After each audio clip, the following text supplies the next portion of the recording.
एक ऐसा कैदी जिसे फांसी की सजा सुनाई गई थी। जब उससे उसकी आखिरी ख्वाहिश पूछी गई तो उसने कहा, मैं अपनी आखिरी रात एक कुंवारी लड़की के साथ गुजारना चाहता हूं। मेरी आखिरी ख्वाहिश यह है कि मुझे एक रात के लिए कुंवारी लड़की दी जाए। यह सुनकर सब हैरान रह गए। फिर एक बहादुर पुलिसवाली जो खुद भी कुंवारी थी, उस कैदी की आखिरी ख्वाहिश पूरी करने के लिए तैयार हो गई। मगर उस रात ऐसा क्या हुआ कि पूरी जेल उसकी चीखें सुनती रही। यह जानने के लिए कहानी को आखिर तक जरूर सुनिए। मेरा नाम आलिया हसन है और मैं 40 साल की एक महिला इंस्पेक्टर हूं। मेरी यह 40 साल की जिंदगी अदालतों, थानों और जेल की दीवारों के बीच ही गुजरी है। मैंने बहुत से अपराधियों को आते जाते देखा। कुछ मासूम लगते थे, कुछ निर्दयी, मगर यहां एक कैदी ऐसा था जिसने मेरे दिल को अजीब कशमकश में डाल दिया था। कैदी नंबर 97। वह कोई आम कैदी नहीं लगता था। उसकी आंखों में एक अजीब सी गहराई थी, जैसे किसी दूर की दुनिया में खोया हुआ हो। मैं ना उसे पूरी तरह मासूम कह सकती थी और ना ही धूर्त। बस जब भी मैं उसे देखती, ऐसा लगता जैसे वह किसी गहरी सोच में डूबा हुआ हो। उसके चेहरे पर रहस्यमय शांति थी, लेकिन वह शांति एक अनजानी उदासी में लिपटी हुई महसूस होती थी। मुझे जो चीज सबसे ज्यादा तकलीफ दे रही थी वह यह कि वह सिर्फ 19 साल का था। उसने अभी तक दुनिया को ठीक से देखा भी नहीं था और अब उसे हमेशा के लिए इस दुनिया से विदा होना था। वह बहुत कम बोलता था, जैसे उसके पास शब्द ही ना हो, या शायद वह कहना ही नहीं चाहता था। कई बार मेरा दिल चाहता कि उससे पूछूं, आखिर तुमने ऐसा कौन सा अपराध किया जिसकी सजा मौत है? मगर उसके चेहरे पर इतनी मायूसी और बेबसी होती थी कि मेरे होंठ अपने आप सिल जाते। पुलिस में काम करते करते मैं एक सख्त दिल औरत बन चुकी थी। यह पेशा ही ऐसा था। लेकिन 917 को देखकर मेरे दिल में एक नरमी सी महसूस होती, जैसे कोई सवाल अंदर ही अंदर जन्म ले रहा हो। मगर जेल के नियम सख्त थे और यहां कैदियों के साथ व्यक्तिगत संबंध बनाना या उनसे हमदर्दी जताना मना था। आज मुझे एक आदेश मिला था। 2 दिन बाद कैदी नंबर 917 को फांसी दी जाएगी। इस दौरान उसे आखिरी बार अपने माता पिता से मिलने की इजाजत दी जाएगी। यह आदेश पढ़कर मेरे दिल में एक अनजानी बेचैनी ने जन्म ले लिया। मेरा दिल बहुत बेचैन था। एक अजीब सी घबराहट थी जो खत्म होने का नाम नहीं ले रही थी। मैं जानती थी कि हर मौत की सजा पाए कैदी से उसकी आखिरी इच्छा जरूर पूछी जाती है। यह उसका आखिरी अधिकार था, चाहे वह अपना पसंदीदा खाना खाना चाहे, किसी से मिलना चाहे या कोई और इच्छा जाहिर करे, उसे पूरा करने की पूरी कोशिश की जाती थी। कैदी नंबर 973, जिसका नाम आदिल था, आज अपनी मां से मिल रहा था। वह औरत अपने बेटे से लिपट कर रो रही थी, बार बार कह रही थी, बेटा, मुझे पूरा यकीन है कि अल्लाह तुझे इस सजा से बचा लेगा। यह शब्द मेरे कानों में गूंजने लगे। एक मां की यह उम्मीद मेरे लिए अचंभित करने वाली थी। सजा सुना दी गई थी और जेल में कोई भी फैसला वापस नहीं लिया जाता था। फिर भी वह औरत पूरी उम्मीद से थी कि उसका बेटा निर्दोष है और कोई चमत्कार उसे बचा लेगा। आज ही मुझे आदेश मिला था कि मैं आदिल से उसकी आखिरी इच्छा पूछ लूं और उसे उसके घर वालों से मिलने का मौका दूं। मैं सोच रही थी कि शायद वह यही कहेगा कि वह अपने घर वालों के साथ कुछ और वक्त बिताना चाहता है, क्योंकि ऐसे समय में कोई बड़ी इच्छा नहीं करता। मगर मुझे यह नहीं पता था कि उसकी आखिरी इच्छा इतनी अजीब और चौंकाने वाली होगी कि मैं सुनकर ही स्तब्ध रह जाऊंगी। मैं उसके पास आई और पहली बार उससे बात करने के लिए शब्द तलाशने लगी। कुछ पल की चुप्पी के बाद मैंने हमदर्दी से पूछा। आदिल ने मेरी तरफ देखा और धीमी आवाज में बोला, मेरी एक आखिरी ख्वाहिश है और मैं चाहता हूं कि आप मुझसे वादा करें कि आप इसे पूरा करेंगे। मैंने उसे यकीन दिलाया, यह हर कैदी का हक होता है तुम्हारा भी, हम पूरी कोशिश करेंगे कि तुम्हारी ख्वाहिश पूरी हो। मैं हैरान थी कि वह इतनी संजीदगी से अपनी आखिरी इच्छा के बारे में बात कर रहा था। मैंने नरमी से कहा, चलो एसपी साहब खुद तुमसे तुम्हारी आखिरी ख्वाहिश के बारे में पूछेंगे। मैं आदिल को लेकर एसपी साहब के कमरे में आ गई। एसपी साहब ने उसे गौर से देखा और बोले, बेटा तुम्हारी आखिरी ख्वाहिश क्या है? मैं हैरान थी कि एसपी साहब इस कैदी से इतनी नरमी से पेश आ रहे थे। आमतौर पर ऐसा नहीं होता था, लेकिन शायद वह हकीकत से वाकिफ थे, जानते थे कि उसका जुर्म क्या था और उसे यह सजा क्यों मिली। यहां अक्सर वे कैदी होते थे जिनका गुनाह मामूली लेकिन सज्जा सख्त होती थी, जबकि बड़े बड़े अपराधी आजाद घूमते रहते थे। आदिल ने गहरी सांस ली और कहा, मेरी आखिरी ख्वाहिश यह है कि मैं जिंदगी में पहली और आखिरी बार शादी करना चाहता हूं। मैं निकाह करना चाहता हूं और अपनी पत्नी के साथ एक दिन बिताना चाहता हूं। यह सुनते ही जैसे कमरे में सन्नाटा छा गया। मैं और बाकी सब लोग हैरानी से एक दूसरे को देखने लगे। एसपी साहब ने कुछ पल चुप्पी में बिताए, फिर संजीदगी से बोले, बेटा शादी तो हम करवा देंगे, मगर कौन लड़की तुमसे शादी करेगी जिसे यह पता होगा कि अगले ही दिन तुम्हें मौत की सजा दे दी जाएगी? वह थोड़ा रुके और आगे बोले, तुम एक मौत की सजा पाए हुए कैदी हो, तुम्हारी उम्र भी इतनी नहीं है कि तुम्हारे घर वाले किसी को पैसों का लालच देकर राजी कर लें, और वैसे भी तुम एक गरीब परिवार से हो और गरीबों से शादी करने के लिए कोई भी आसानी से तैयार नहीं होता, खासकर इस हालात में।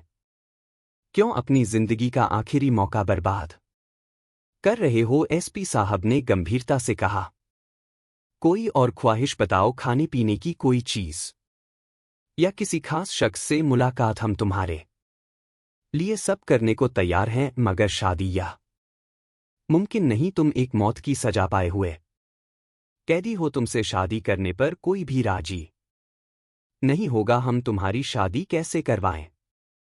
आदिल ने बेइंतहा इत्मीनान से जवाब दिया, एसपी साहब मैं पहले ही कह चुका हूं कि मेरी आखिरी ख्वाहिश शादी है, लेकिन आप फिक्र ना करें, मैं एक ऐसा तरीका बताऊंगा जिससे मेरी शादी खुद ब खुद हो जाएगी। उसकी बात सुनकर एसपी साहब हैरानी से उसे देखने लगे। उनके चेहरे पर एक पल के लिए चिंता उभरी, जैसे उन्हें डर हो कि कहीं वह जेल की किसी महिला कर्मचारी से निकाह करने की जिद ना कर बैठे। मगर आदिल ने जो कहा वो इससे भी ज्यादा चौंकाने वाला था। बस इतना करें कि मस्जिद में ऐलान करवा दें कि आदिल हुसैन एक ऐसी औरत से निकाह करना चाहता है जो उसकी दुल्हन बनने के लिए तैयार हो, मगर सिर्फ एक दिन के लिए उसकी मौत की सजा से पहले। यह सुनते ही कमरे में जैसे सन्नाटा छा गया। सब हैरानी से एक दूसरे को देखने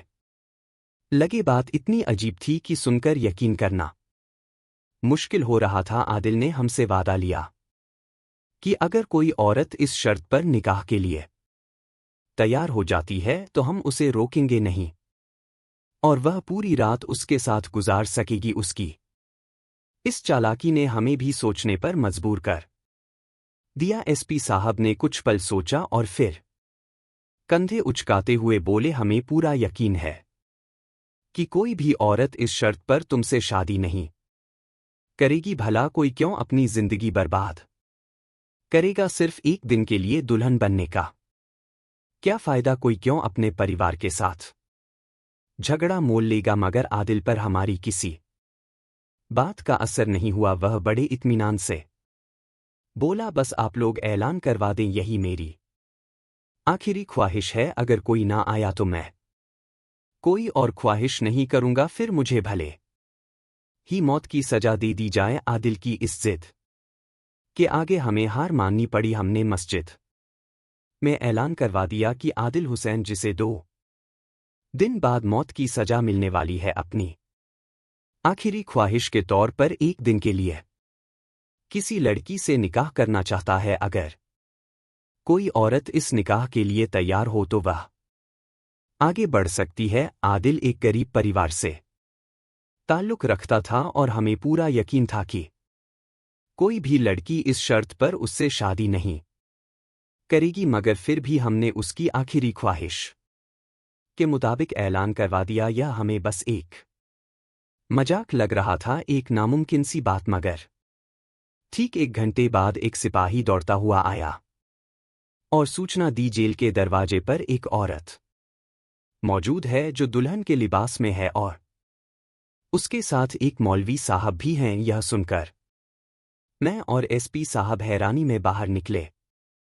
हमारे सामने एक नौजवान लड़की खड़ी थी जिसकी उम्र तकरीबन 17 या 18 साल के करीब होगी। वह सच में एक दुल्हन के रूप में आई थी, पूरी तरह सजी धजी शादी के जोड़े में। उसके साथ एक मौलवी साहब भी खड़े थे जिनके हाथ में निकाह का रजिस्टर था। एसपी साहब ने गंभीरता से पूछा, मौलवी साहब आप कौन है और यह लड़की कौन है? मौलवी साहब ने जवाब दिया, यह लड़की मेरे पास आई थी और इसने कहा कि मैं इसका निकाह पढ़ाऊं और इसके साथ जेल चलूं। जब मैंने इससे वजह पूछी तो इसने साफ साफ बताया कि इसका होने वाला शौहर 2 दिन बाद मौत की सजा पाएगा। हम सब सख्त में आ गए। मौलवी साहब ने बात जारी रखी, मैंने इसे बहुत समझाया कि बेटी तुम अपनी जिंदगी क्यों बर्बाद कर रही हो, मगर यह अपनी जिद पर कायम रही। इसने कहा कि यह सिर्फ और सिर्फ आदिल से ही निकाह करेगी, यह इसकी भी आखिरी ख्वाहिश है क्योंकि यह आदिल से सच्ची मोहब्बत करती है। यह सुनकर जेल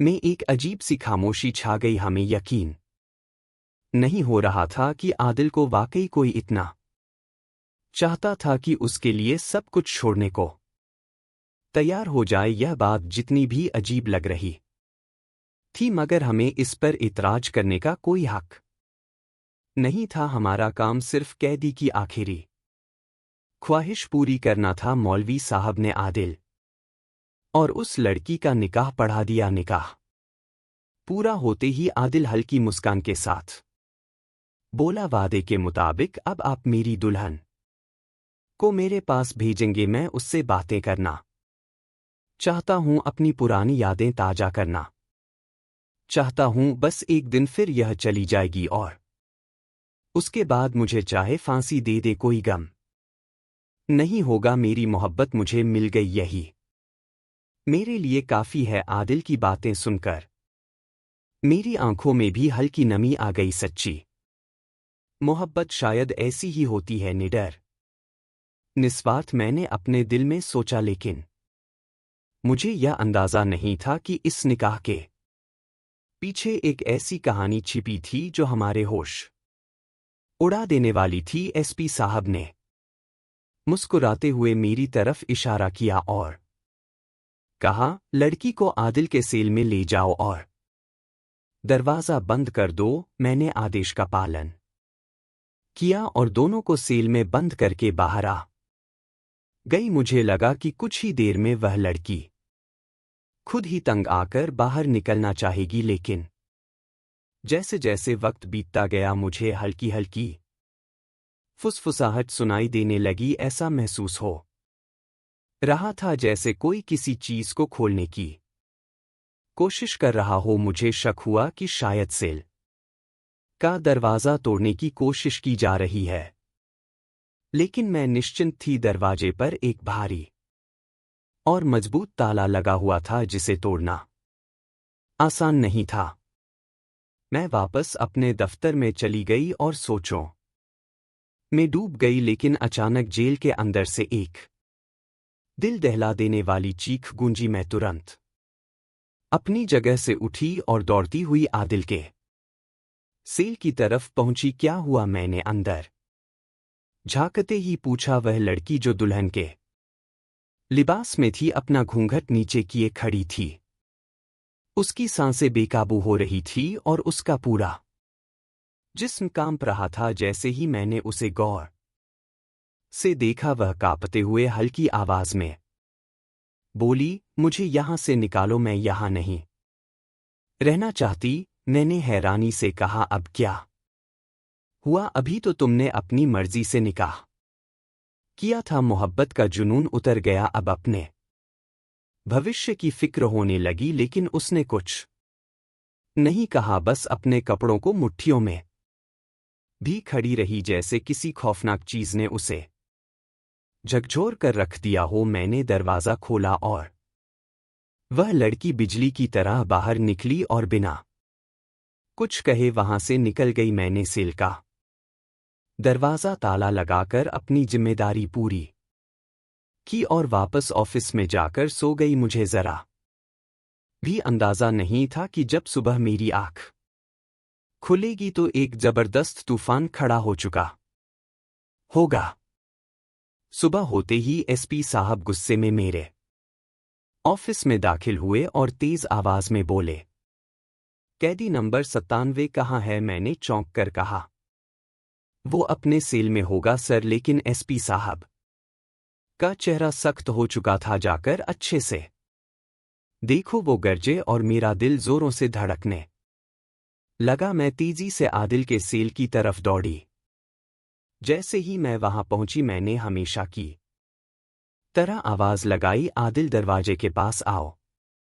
लेकिन अंदर से कोई जवाब नहीं आया। मेरी पेशानी पर पसीना आ गया, दिल की धड़कन तेज हो गई। मैंने झरोखे से अंदर झांका और जो नजारा देखा उसने मेरे होश उड़ा दिए। सेल के अंदर एक आदमी मर्दाना कपड़ों में दीवार की तरफ मुंह किए पड़ा था। मेरी सांसें रुक गई, हाथ कांपने लगे। मैंने फौरन सेल का दरवाजा खोला और उस शख्स को सीधा किया। यह देखकर मेरे पैरों तले जमीन खिसक गई। यह तो वही लड़की थी जो कल रात दुल्हन के लिबास में आदिल से निकाह करने आई थी। मेरी आंखें हैरानी से फटी की फटी रह गई। मैं सदमे में खड़ी थी कि उसी वक्त एसपी साहब भी वहां पहुंच गए। जैसे ही उन्होंने यह नजारा देखा, वो भी हैरानी और गुस्से में चीख पड़े, यह क्या मजाक है? वो दहाड़े, आदिल कहाँ है? मैं जवाब देने की हालत में भी नहीं थी। एसपी साहब का गुस्सा और बढ़ गया। यह सब तुम्हारी लापरवाही की वजह से हुआ है। अगर तुम्हें अपनी ड्यूटी ठीक से निभानी नहीं आती तो यहां क्या कर रही हो? तुम्हारी गलती की वजह से एक सजाए मौत का कैदी जेल से भाग चुका। मेरा दिमाग सुन्न हो चुका था। मैंने नीचे पड़ी उस बेहोश लड़की को देखा जो अब आदिल की जगह लेटी थी। या सब एक धोखा था? आदिल ने हमें बेवकूफ बना दिया था। वो खुद दुल्हन के लिबास में जेल से फरार हो चुका था। मैंने कल रात सोचा था कि यह लड़की मोहब्बत में पागल होकर आदिल से शादी करने आई है। मुझे लगा था कि वह उससे सच्चा प्यार करती है, लेकिन यह सब एक साजिश थी। आदिल ने इसी लड़की को हमारे खिलाफ इस्तेमाल किया था और हम सब आंखों पर पट्टी बांधकर उसकी मदद करते रहे। वह लड़की हमारे सामने बैठी थी। उसके चेहरे पर किसी तरह का डर या पछतावा नहीं था। वह बिल्कुल शांत थी और बोली, आप लोगों ने रेहान के साथ अच्छा नहीं किया। वह सजाए मौत का हकदार नहीं था। मैंने गुस्से से जवाब दिया, यह बात तो वक्त ही साबित करेगा। उसने मेरी आंखों में आंखें डालकर कहा, वह बेगुनाह है और यह भी वक्त ही साबित करेगा। मुझे उसकी बातों पर और भी ज्यादा गुस्सा आने लगा, लेकिन मैं कुछ कर नहीं सकती थी। उसी समय एसपी साहब ने सख्ती से आदेश दिया, रेहान को तुरंत ढूंढो। अगर हमने उसे नहीं पकड़ा तो 2 दिन बाद हम आला अधिकारियों को क्या जवाब देंगे? हमें उसे फांसी देनी थी और वह हमें धोखा देकर भाग गया। यह हमारे लिए बहुत शर्म की बात है। मेरा दिल तेजी से धड़कने लगा। मैं अब भी समझ नहीं पा रही थी कि मेरे साथ इतना बड़ा धोखा कैसे हो सकता है। मैंने एक इंसान पर भरोसा किया, एक लड़की की बातों पर यकीन किया, उनका निकाह करवा दिया और बदले में उन्होंने मेरी आंखों में धूल झोंक दी। अब हमारे पास एक ही रास्ता था, इस लड़की के माता पिता तक पहुंचना और सच्चाई पता करना। लेकिन फिर मुझे ख्याल आया, क्यों ना इसी लड़की से पूछ लिया जाए, शायद वह खुद सच बोल दे। रेहान को ढूंढना बहुत मुश्किल था। वह कई घंटे पहले जेल से फरार हो चुका था। हमें तो शाम में पता चला, जबकि वह सुबह 4 बजे भाग चुका था। कौन जानता था कि वह इस वक्त कहाँ होगा। मैंने उस लड़की की तरफ देखा और गंभीरता से कहा, मुझे तुमसे 2 सवाल पूछने हैं और उम्मीद करती हूं कि तुम सच सच जवाब दोगी। उसने बिना हिचकिचाए कहा। मैं रेहान के बारे में हर बात सच बताने के लिए तैयार हूं। मैं हैरान थी, वह अब भी रेहान को पति कहने की बजाय भाई बोल रही थी। मैंने सख्त लहजे में पूछा, क्या तुम उसे सच में अपना भाई मानती हो या वह वास्तव में तुम्हारा भाई था? तुम दोनों ने यह नाटक क्यों किया? वह चुप हो गई, जैसे किसी गहरी सोच में डूब गई हो। नहीं, वह मेरा असली भाई नहीं है, लड़की ने तुरंत जवाब दिया। मैंने सख्ती से कहा, तो फिर तुमने यह सब क्यों किया? तुमने उससे निकाह क्यों किया और अब अचानक उसे अपना भाई क्यों कह रही हो? तुम दोनों ने हमें धोखा दिया। रेहान हमें चकमा देकर यहां से फरार हो गया, लेकिन याद रखना, हम उसे बहुत जल्द पकड़ लेंगे और उसे फांसी दे देंगे। लेकिन वह लड़की बिल्कुल शांत रही। उसने मेरी आंखों में देखते हुए कहा, यकीन मानिए, ऐसा बिल्कुल नहीं होगा। वह जल्द ही वापस आ जाएगा। उसे अच्छे से पता है कि वह कहां जा सकता है और कहां नहीं। और सबसे अहम बात, अब तो उसने मुझसे निकाह कर लिया है। मैं उसकी जिम्मेदारी हूं। वह मुझे कभी छोड़कर भागने वालों में से नहीं है। उसकी बातों से मैं हैरान थी। वह इतने यकीन से कह रही थी कि रेहान वापस आएगा। क्या यह सच में मुमकिन था? तुम्हें इतना यकीन क्यों है कि वह वापस आएगा? मैंने गंभीरता से पूछा। उसने गहरी सांस ली और कहा, अगर आप मेरी पूरी कहानी सुनेंगी तो शायद आपका फैसला भी बदल जाएगा और आपको अंदाजा होगा कि असली हकीकत क्या है। मैं चुप हो गई। मैं जानती थी कि यह लड़की अभी तक अपनी बात पर अड़ी हुई है। अगर मैं इसे और सवाल पूछती तो शायद कुछ और हकीकत सामने आ जाती। मेरा नाम नाजिया है, उसने कहना शुरू किया। मेरी बड़ी बहन की मंगनी रेहान से हो चुकी थी। रेहान बचपन से ही बहुत बहादुर और बेखौफ था। शायद ही कभी ऐसा वक्त आया हो जब उसने किसी से डर कर कदम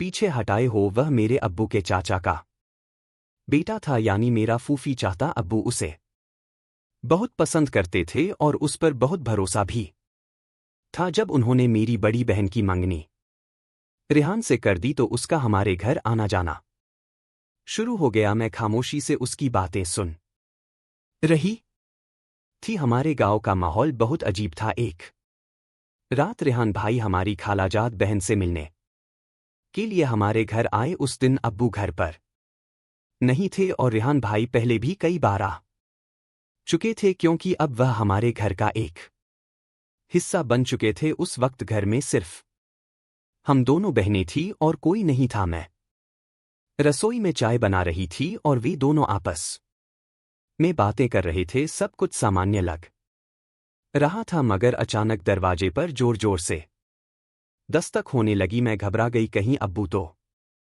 नहीं आ गए। मैंने सोचा, जल्दी से मैंने दरवाजे के बाहर झांका, मगर जो नजारा देखा उसने मेरी रूह का दी। 3 से 4 आदमी दरवाजे के बाहर खड़े थे। उनके चेहरे डरावने और इरादे खतरनाक लग रहे थे। उनके हुलिये से साफ पता चल रहा था कि वे कोई आम लोग नहीं बल्कि बदमाश थे। मेरी आंखों में खौफ आ गया, मगर मुझे थोड़ी तसल्ली थी कि रेहान भाई हमारे साथ थे। दरवाजा खोलो वरना हम दरवाजा तोड़ देंगे, एक भारी आवाज गूंजी। मैंने घबराकर कहा, हम घर में अकेली 2 बहनें हैं, तुम लोग यहां से चले जाओ। मगर उनमें से एक ने तंज भरी हंसी के साथ कहा, हमें सब पता है कि अभी अभी तुम्हारे घर में एक नौजवान दाखिल हुआ है। तुम हमें बेवकूफ नहीं बना सकती। शोर की आवाज सुनकर रेहान भाई भी बाहर आ गए।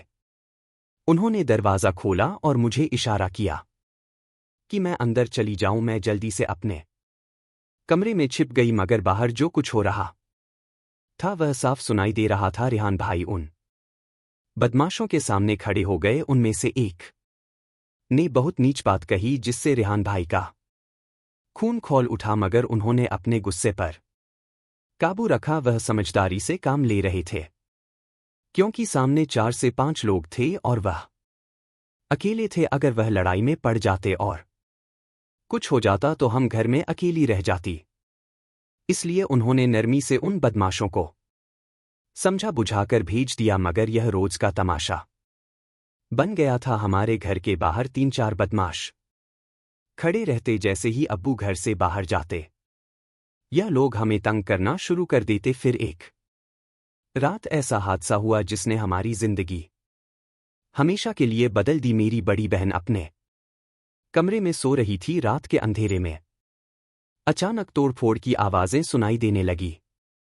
कोई जबरदस्ती खिड़की से अंदर घुसने की कोशिश कर रहा था। उसी वक्त रेहान भाई भी घर में दाखिल हो चुके थे। उन्होंने अपनी आंखों से देखा कि एक बदमाश खिड़की से अंदर कूदने वाला था। रेहान भाई के लिए यह सब बर्दाश्त करना मुमकिन नहीं था। जब उन बदमाशों ने जबरदस्ती घर में घुसने की कोशिश की तो एक ऐसी लड़ाई छिड़ गई जिसने हमारी पूरी जिंदगी बदल दी। इस झगड़े में मेरी बहन नाजिया मार दी गई और रेहान भाई के हाथों एक ऐसा जुर्म हो गया जिसकी सजा उन्हें मौत की सजा के रूप में मिली, मगर जो असली गुनहगार थे वह कभी पकड़े ही नहीं गए। उस दिन अगर हम अमीर होते, अगर हमारे पास कोई ताकत होती तो शायद यह सब ना होता, मगर इस दुनिया में कमजोर के लिए कोई इंसाफ नहीं। रेहान भाई ने जो कुछ किया वो अपनी गैरत में किया था। उन्होंने किसी मासूम का खून नहीं बहाया। उन्होंने अपनी इज्जत बचाने के लिए लड़ाई की थी। हकीकत में मुजरिम हम नहीं थे, नाजिया ने आंसुओं में डूबी आवाज में कहा, बल्कि वो लोग थे जो बेमतलब हमारी जिंदगी में झरघोल रहे थे, हमारी इज्जत पर नजरें गाड़े बैठे थे। फिर उसने हैरान कर देने वाला खुलासा किया। रेहान भाई की मां ने मुझे उसी मुलाकात के दौरान यह मंसूबा समझा दिया था। मैं सन्न रह गई। मेरी मां ने भी मुझसे कहा था कि मैं अपनी दूसरी बेटी भी कुर्बान कर दूंगी, मगर अपने बेटे को सजा नहीं दूंगी। नाजिया ने रोते हुए कहा, हमारे परिवार को रेहान की जितनी जरूरत थी उतनी मेरी नहीं। अगर मैं मर भी चाहती तो किसी को फर्क नहीं पड़ता। इसलिए उन्होंने मुझे भी कुर्बान कर दिया ताकि रेहान बच जाए। सब एक मंसूबा था। रेहान भाई रातों रात शहर के एक बड़े वकील से मिलने गए थे। वह वकील रेहान भाई का एहसानमंद था क्योंकि एक बार रेहान भाई ने उसकी जान बचाई थी। जब सबने उस वकील का साथ छोड़ दिया था तब रेहान भाई ने अपनी जान पर खेलकर बदमाशों से लड़ाई की थी और उसे अस्पताल पहुंचाया था। आज वही वकील एहसान चुकाने के लिए तैयार था। अदालत में केस चला और हकीकत सामने आई। साबित हो गया कि रेहान भाई बेगुनाह थे और उन्हें बाइज्जत बरी कर दिया गया। अगर रेहान भाई की जगह कोई और भी गैरतमंद शख्स होता तो शायद वह भी यही करता। अल्लाह ताला ने सच्चे प्यार और खुलूस की लाज रखी, वरना इतने बड़े केस में किसी को बरी होते मैंने कभी नहीं देखा था। रेहान भाई की मां ने जो कहा था वह सच हो गया। अल्लाह तुम्हें मौत की सजा नहीं होने देगा। तुम जल्द जेल से रिहा हो जाओगे। और वाकई ऐसा ही हुआ। यह वाकया आज भी मेरे जहन में ताज़ा है। जब भी मैं इसे याद करती हूं मेरी रूह कांप जाती। जिंदगी ऐसे कई वाकयात से भरी पड़ी है। कुछ कहानियां वक्त के साथ भुला दी जाती है, मगर कुछ हमेशा के लिए दिल में नक्श रह जाती है। यह वाकया आपको कैसा लगा? क्या आपको लगता है कि रेहान भाई के साथ इंसाफ हुआ? अपनी राय कमेंट्स में ज़रूर बताएं। अगर आपको यह वीडियो पसंद आई हो तो लाइक करें, शेयर करें और भी ऐसे वाकयात सुनने के लिए चैनल को सब्सक्राइब करना ना भूलें। हम आपकी राय के मुंतजिर रहेंगे। अल्लाह हाफिज।